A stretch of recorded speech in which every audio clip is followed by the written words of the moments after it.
Greetings everybody, Nick Vanderlaan here. This is the 16th day of the 8th month on Elohim's Zadok Priest, Qumran, Enoch solar calendar. It's November 3rd, 2018, so it's the Sabbath. Shabbat Shalom to whoever gets this on the Sabbath. This video is being broadcasted from Ayia Napa. I'm in the country of Cyprus, and I'm continuing this series on a lot of my findings and my observations when I was in Jerusalem.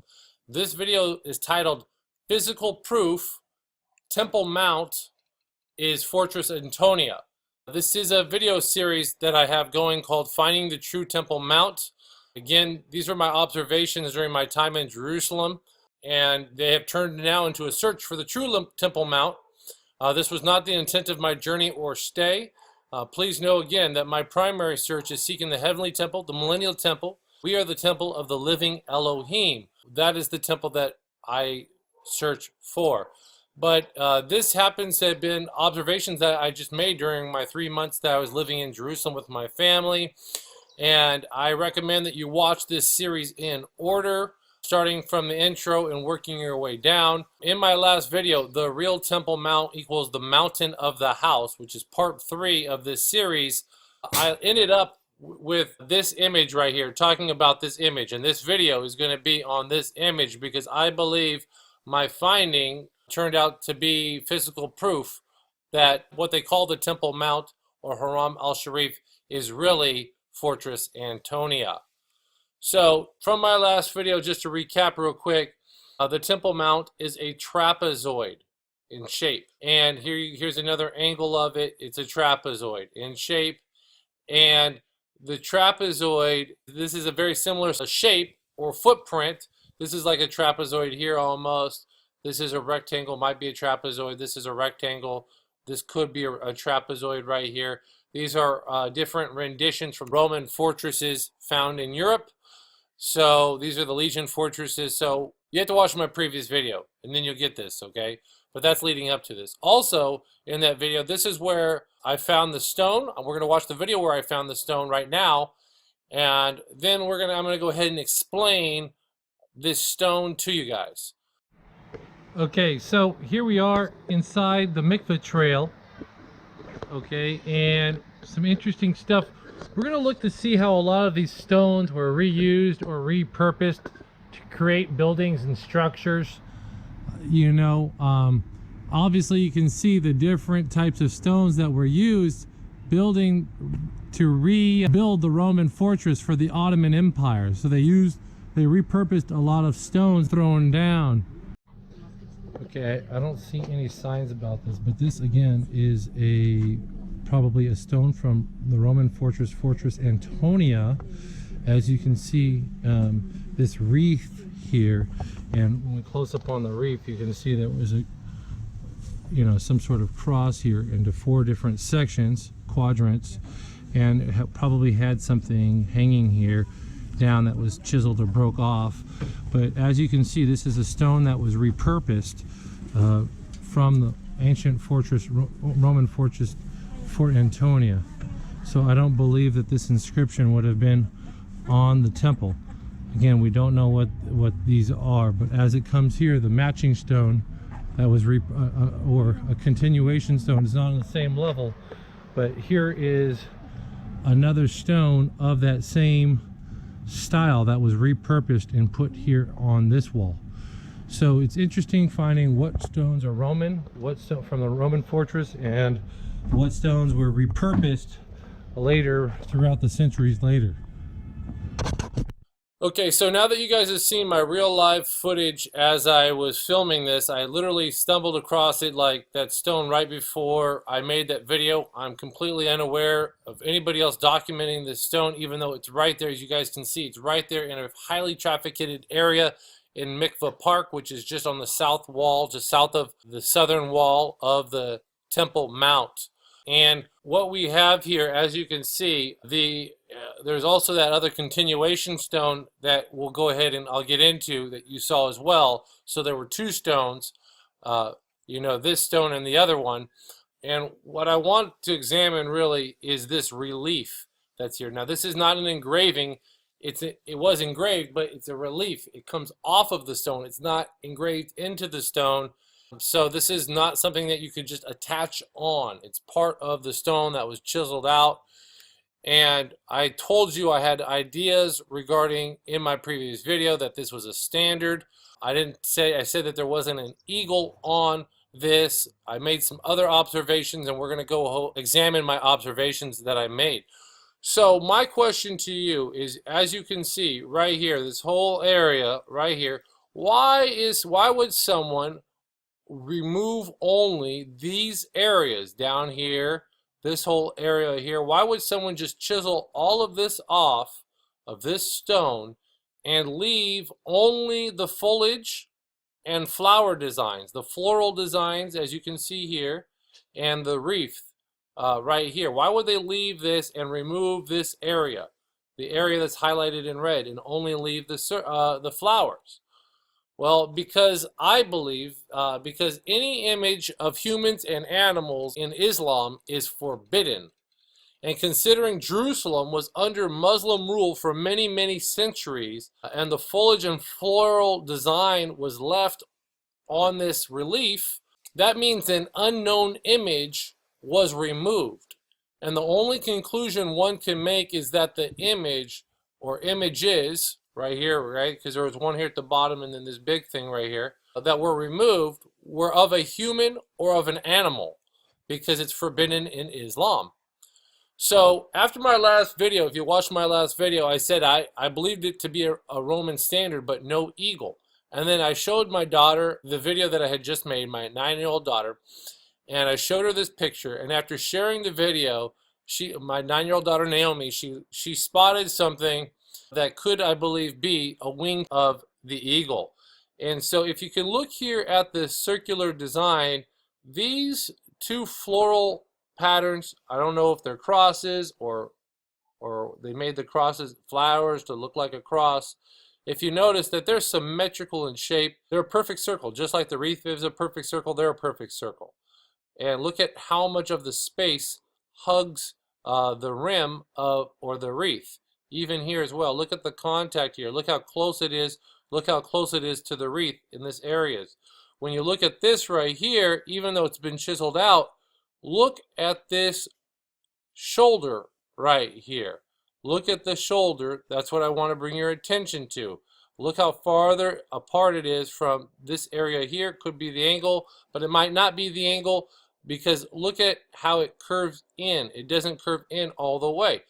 So this is the shoulder that I'm talking about here, and this is what I want to bring to your attention. I said that there was no eagle on this wreath, but after second thoughts, I'm looking at it. I believe that I was mistaken in my last video, and upon further thought, this appears to be not a cross. I thought that this was a cross, but now I believe it to be a cross bar. Right here was a cross bar, and also chisel routings that were made when this image that was over here was removed. So they probably would have, chiseled it down or whatever. So this is a rendition that I made in Google Slides, and as you can see, this is that shoulder. And if you go back a couple of slides, here it is. Okay, and you can go back again. You can see this here. This is the shoulder of that bird right here, of what I believe to be the eagle or Aquila, which was part of the standard of Rome, of the Roman Empire. And so instead of a cross here, it's sitting on a cross beam, and it's an eagle, and its head probably would have came in here, while some of this is chiseled out right around the wreath. It would have been sitting on a crossbar. It had two crosses underneath, and then down below here would have been something else. I don't know what it could have been. Could it have been a relief portrait, a small miniature portrait of the Roman Empire at the time? Who knows? Okay, so here is a Wikipedia page for Aquila, the Roman, an eagle, which was a prominent symbol used in ancient Rome, especially as the standard of a Roman legion. And remember, Fortress Antonia housed the 10th Legion. Now, the 10th Legion had one like mascot, but then it always carried, as you can read here, the eagle was extremely important to the Roman military beyond merely being a symbol of a legion. A lost standard was considered an extremely grave occurrence, and the Roman military often went to great lengths to both protect a standard and to recover it if it was lost. So that they would, it says here that after this battle, the Romans spent decades attempting to recover the lost standards of 3 legions at this Battle of Teutoburg. So these were like really important to Rome. So there's no legionary eagles are known to have survived. However, a number of other Roman eagles, either symbolizing imperial rule or used as funeral emblems, have been discovered. And this is a little Roman ornament. You can't see it. Here is the Roman ornament of Aquila. This is one of the, and this is from 100 to 200 AD. Here is a Roman silver coin of Vespasian from 76 AD. This is very close in that same time period when the Roman fortress would have been built in Jerusalem. Now this is an actual silver coin, Roman coin, and this is actually a gold Roman ornament, both of the eagle with the wings like this, not like spread out like, but rather they're open. Okay, so here is a whole bunch of artist renditions. I made a collage from a Google search for Roman standard eagle, and you can see that artist renditions have placed the eagle within the wreath here and also here. This one has the wings completely out, while this one has the wings kind of open. This is just to give you an idea. And oh, here's a good one right here. This is almost pretty close to what I have made that picture of. Here is the eagle right here inside of the wreath with the ring, with both of the wings inside the wreath, with the feet on this crossbar right here. So this is really close to what I'm picturing that this Roman standard to be. So again, this is very strong proof, and this relief, this is not just proof, this is physical evidence, and this relief in stone needs to be further examined. But as of now, I strongly believe this to be a relief of a Roman standard with the eagle that was removed, used to identify that this was a government building it was on.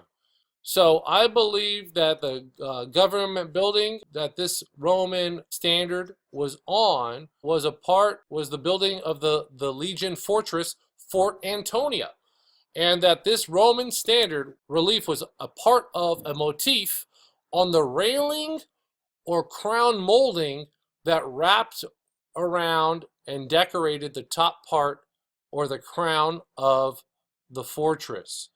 Here is a picture of crown molding. If you were to go inside of a room, you would put it here at the right here where the ceiling meets the wall. That's a crown molding. So up top on the top side of the fortress, if it was down a little bit from the crown of the fortress, it would have been called a rail. So it would have been railing.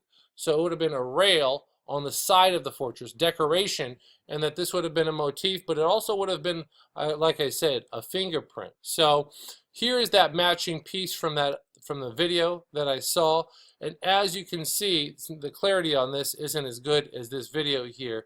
I believe that this part was cut out to fit this rock so they could put this other stone in place. But as you can see, look at the groove on the bottom, you can see, you know, 1 notch, 2 notch, 3 notch, 4, 1 notch, 2 notch, 3 notch, 4, and then you have a big, you know, right here, and then you have this right here, and then you have another level and another level. So 1 level, 2 level, 3 levels, just like that. 1 level, 2 level, 3 levels. This is clearly part of this railing or crown molding that was atop of Fortress Antonia, not Temple Mount. This is what I believe. Again, like I said, Jews, they would not be okay. I don't think they would be okay allowing the Roman seal to be on their temple. So again, I believe Dr. Ernest Martin proved that the footprint of Haram al-Sharif / Temple Mount matches that of other Roman legion fortresses, which we already went over in this video. We went over in the previous video. So I give Dr. Martin credit for that. I believe my new finding to be a relief of the Roman standard, a part and it's a part of the railing or crown molding of this building. And this is physical proof, a fingerprint or DNA that identifies this building belonging to Rome and the Roman legion, thus being the Roman fortress Fort Antonia. I ask others to test my finding. If there's any other archaeologists out there, I ask anybody else out there to further examine this, or anyone else that has an interest, please take this and test it. Please document it. Please get some better graphics going and get this information out. This is something definitely that can't be walked by. Everybody, there's hundreds of people, thousands of people maybe, that sit there on those steps every day through all the tours that are coming through.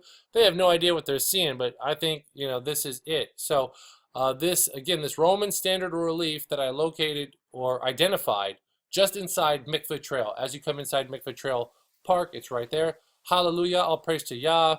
In my next video series, I'll be trying to triangulate the site of the Temple Mount using Herod's family tomb that he made. Again, in my last video, I mentioned that it makes no sense for Herod.